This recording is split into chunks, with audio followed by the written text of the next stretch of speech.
जहां एक तरफ इंडिया चैंपियन बना T20 वर्ल्ड कप 2024 का, वहीं दूसरी तरफ दो पिलर्स जो कि टीम इंडिया के माने जाते हैं, एक तरफ Rohit Sharma the captain and Virat Kohli the main player for team India. इन दोनों प्लेयर्स ने ये डिसाइड किया that T20 format is enough for them and they will hang their boots और यंगस्टर्स को अब मौका देंगे कि वो आगे हैं। जनरली ऐसा होता नहीं है, इतने हाई नोट पे कौन छोड़ के जाता दो इकट्ठे। एग्जैक्टली मतलब विराट कोहली ये कहते हैं मैंने तो विनिंग नॉक मैंने खेला है, तो मैं तो अभी कोई 2-3 साल और गुजार लूंगा। बट यस, उसके हवाले से बात करेंगे और इंट्रोड्यूस कराते हैं हमारे मेहमानों को। तो हमारे साथ मौजूद हैं सुहेल तनवीर एंड उमर फारूक कॉल्सन। अस्सलाम वालेकुम and welcome to the show. वालेकुम सलाम। तो सबसे पहले तो एटलीस्ट जिस तरह का हम फाइनल एक्सपेक्ट कर रहे थे, फाइनल उसी का हुआ। नर्व रैकिंग फाइनल, एक तरह से पेंडुलम की तरह इधर से उधर घूम रहा था और फिर साउथ अफ्रीका एक डेफिनेट विनर लग रहा था and eventually those last 3 overs turn around the match in the favor for India। देखिए ऑब्वियसली वो कल भी अब्दुल्ला दीवाने वाली बात हुई थी, तो हम जितने भी दीवाने अब्दुल्ला थे उनके लिए अच्छी चीज ये हुई कि मैच बहुत अच्छा हुआ। रिगार्डलेस कि हमें रिजल्ट से तो उतना फर्क नहीं पड़ता कि कौन जीता कौन हारा। हम बेसिकली चाह रहे थे कि एक अच्छा मैच देखने को मिले। सेमीफाइनल्स इतने अच्छे नहीं हुए तो वो पैसे पूरे हुए। जितने भी देखने वाले थे पूरी दुनिया में, जितने भी क्रिकेट लवर्स थे, क्रिकेट फैंस थे, सबको एक बड़ा एंटरटेनिंग और एक फाइनल जिस तरीके से होना चाहिए वैसा फाइनल हुआ। उसमें किसने क्या गलतियां की वो तो चलें, ऑब्वियसली रिजल्ट शोड के एंड पे वो कल मैंने बात की थी ना कि मैच नर्व्स का होगा, स्किल्स का नहीं है। स्किल्स दोनों टीमों की इक्वल थी और वो लगी भी मैच में। आपको कहीं पे साउथ अफ्रीका हावी नजर आई। शुरू में साउथ अफ्रीका ने बॉलिंग में उनको पकड़ा, पहले 2 ओवर में इंडिया जैसे स्टार्ट लिया वो लग रहा था कि अब आज जो है बड़ा स्कोर करने में कामयाब होंगे। फिर साउथ अफ्रीका ने अच्छा पुल बैक किया। अगेन इंडिया ने एक कंपेटिटिव मोर देन मैं कहूंगा कि 5 स्कोर से ज्यादा रन उन्होंने ऑन बोर्ड कर दिए। फिर साउथ अफ्रीका मैच में वापस आया। जिस तरीके से बैटिंग उन्होंने 2 विकेटें गिराने के बाद, जब जिस तरीके से मेरे ख्याल में स्टब्स ने बैटिंग की थ्रू आउट द टूर्नामेंट, वो एक उनकी बैटिंग में आप कह सकते हैं कि ऐसा एक लिंक था जिसने शाइन नहीं किया हुआ था। बट इंडिया की तरफ से डूबे और इनकी तरफ से ये स्टब्स, दोनों आप देखें कि पूरे टूर्नामेंट में इन्होंने कुछ भी नहीं किया, अपने गुनाह माफ करा लिए फाइनल में आके। ऐसी इनिंग्स खेली है एग्जैक्टली पूरे उन्होंने दोनों ने अपनी अपनी टीम की, अगर मैं कहूँ ना कि इनिंग में जान डाली है, वो इन दोनों की इनिंग्स थी जो एक कैमियो कहते हैं ना, जो जिससे जान पड़ती है। तो दोनों ने अपने गुनाह माफ करवा लिए। तो एक अच्छा मैच हुआ। एंड पे वो 5 ओवरों में 30 रन चाहिए हो और आपके पास मोमेंटम हो, आपने उससे पिछले 2 ओवरों में 35-40 रन किए हों और आपके मेन बैट्समैन बैटिंग कर रहे हो, तो ये एक्सपेक्ट कि बैटिंग टीम जो वो जीतेगी। But credit goes to India कि वो उस मौके पे दे न्यू कि इट्स मैटर ऑफ 1 विकेट। वो आउट होगा तो उसके बाद उनकी एक ऑलराउंडर एंड देन टेल है।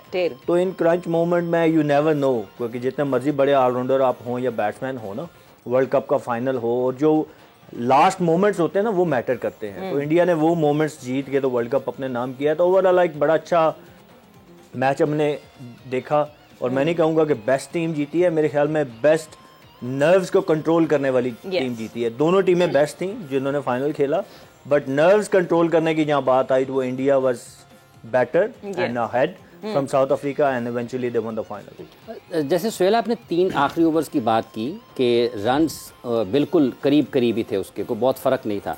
पाकिस्तान के खिलाफ भी 42 गेंदों पर 42 थे। तो ये जहाँ तक फिर फास्ट बॉलिंग है उनकी, हैसियत फास्ट बॉलर, आप इन दोनों चीज़ों को अगर हम देखते हैं तो ये एक ऐसी जगह पर जहाँ पे मैच आपने वापस लिया अपने हाथ में फास्ट बॉलर्स में। Bumrah was the difference. Yes, वो आप कहेंगे कि क्लासन का आउट हार्दिक पांड्या ने किया, बट जो ओवर बुमराह ने किया, जब 4 ओवरों में 26 रन चाहिए थे, वो 2 रन पे उन्होंने ओवर कर दिया। एंड देन वो अर्शदीप ने आके ओवर किया।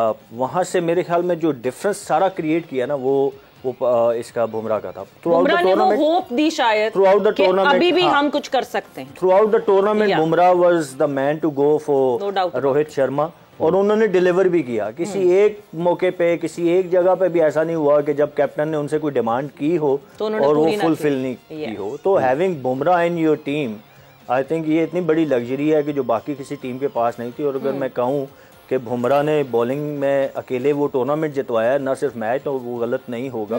It's not about number of wickets, it's about the impact जो आप इम्पैक्ट डालते हैं।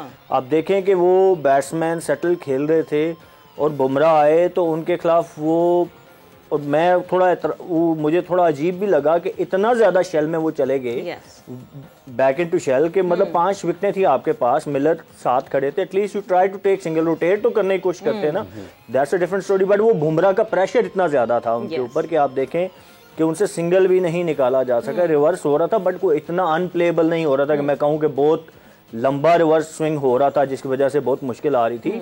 It was about skills, Bumrah की स्किल्स जो है वो डिफरेंट थी बाकी बॉलर से, और जब बुमराह ने डिलीवर किया तो आपको एक होप मिल गई।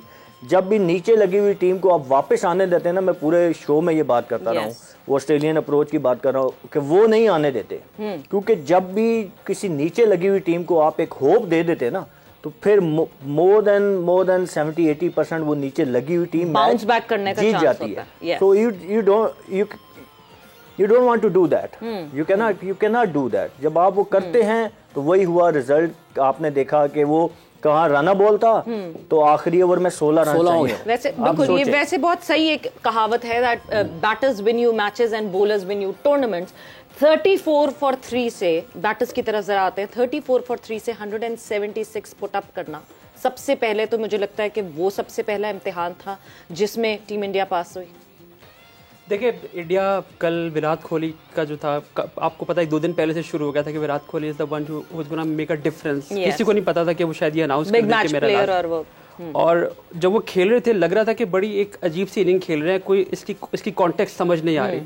लेकिन जिस तरीके से वो अपनी इनिंग को लेके जा रहे थे, बाद में एट द हाइंडसाइट ये समझ आया कि ये इनिंग कितनी मीनिंगफुल थी। इवेंचुअली वो जो 10-15 रन थे जो छक्का भी मारा, उन्होंने थोड़ा लेट किया, उन्होंने इम्प्रोवाइज किया, बट अगेन विराट कोहली की जो इनिंग थी वो उसने बेसिकली इंडिया को एटलीस्ट एक फाइटिंग टोटल की तरफ पुश किया कि यार चलो ठीक है ये इतना है, हम इसको फाइट बैक कर लेंगे। अब मैं थोड़ा सा पीछे जाऊंगा, जो आपने बात की, मुझे सबसे बड़ी खुशी ये है कि 2 बेस्ट टीम इस टूर्नामेंट, क्योंकि जब आप 20 टीम्स टूर्नामेंट की बात करते हैं तो किसी ना किसी टीम का एक तुक्का लग जाता है, किसी ना किसी टीम को एक एडवांटेज मिल जाता है। लेकिन बेस्ट टीम जो थी वो कल 2 खेली थी, और बेस्ट टीम जब खेल रही होती है तो छोटे छोटे मार्जिन होते हैं जहाँ पे आप एक गेम को अपने आप की फेवर में कर पाते हो। तो आई थिंक वो जो कल डिफरेंस था बुमराह ने तो किया, लेकिन उससे पहले जो उन्होंने जो ब्रेक एक हम जो बात कर रहे थे पहले हम बात कर रहे थे जो पांड्या को ओवर दिया, आई थिंक पांड्या का ओवर वो था सेटअप, कि वो सेटअप था बेसिकली जो उन्होंने गेम को वापस पुल बैक किया। और T20 फॉर्मेट में जब हम 30 ओवर 30 की बात करते हैं, आमतौर पे इतने कम रन होते हैं कि ये 2 ओवर में क्या 1 ओवर में बन जाते हैं, तो इसलिए कोई इतना मेजर। लेकिन इंडिया ने ये प्रूफ किया कि it's not just about batting, it's about bowling as well, और आप कितनी एक्यूरेट बॉलिंग करते हैं। And not just bowling, it's the street smartness. हम जो सेटअप की बात कर रहे हैं, दैट पंत का जो मोमेंटम ब्रेक करना, पंत का वो जो जमीन पे पड़ जाना, वो पट्टियां लगवाना, वो टाइम, एंड उसके फौरन बाद वापस आते ही वो विकेट हासिल करना, that is all part of the script. And this is not cheating, I believe this is the positive way of going forward. What do you से? तो वो एग्जैक्टली जब आप 8 या 9 ओवर में जब वो सेट हो गए हुए थे, जैसे सुहेल बात कर रहा था कि वो एकदम मोमेंटम अपनी फेवर में ले आए थे, 10 ओवर हो गए, 11 ओवर, तो हमें फील आ रहा था कि अभी बुमराह को लाएंगे, लेकिन उन्होंने सेटअप किया गेम को। जितना डीप लेके जाते हैं साउथ अफ्रीका ने हारना था, एग्जैक्टली उन्होंने ये कोशिश की कि कोशिश करें कि गेम को डीप लेके जाए और हमारे पास मौका मिले और हम इनको वापस पकड़े। जो पाकिस्तान की आपने मिसाल दी कि पाकिस्तान भी सिचुएशन में था और साउथ अफ्रीका भी सिचुएशन में था, डिफरेंस सिर्फ ये था कि south Africa had that very strong momentum in favour of Pakistan का हिट एंड मिस था। हमें नहीं पता था कि पाकिस्तान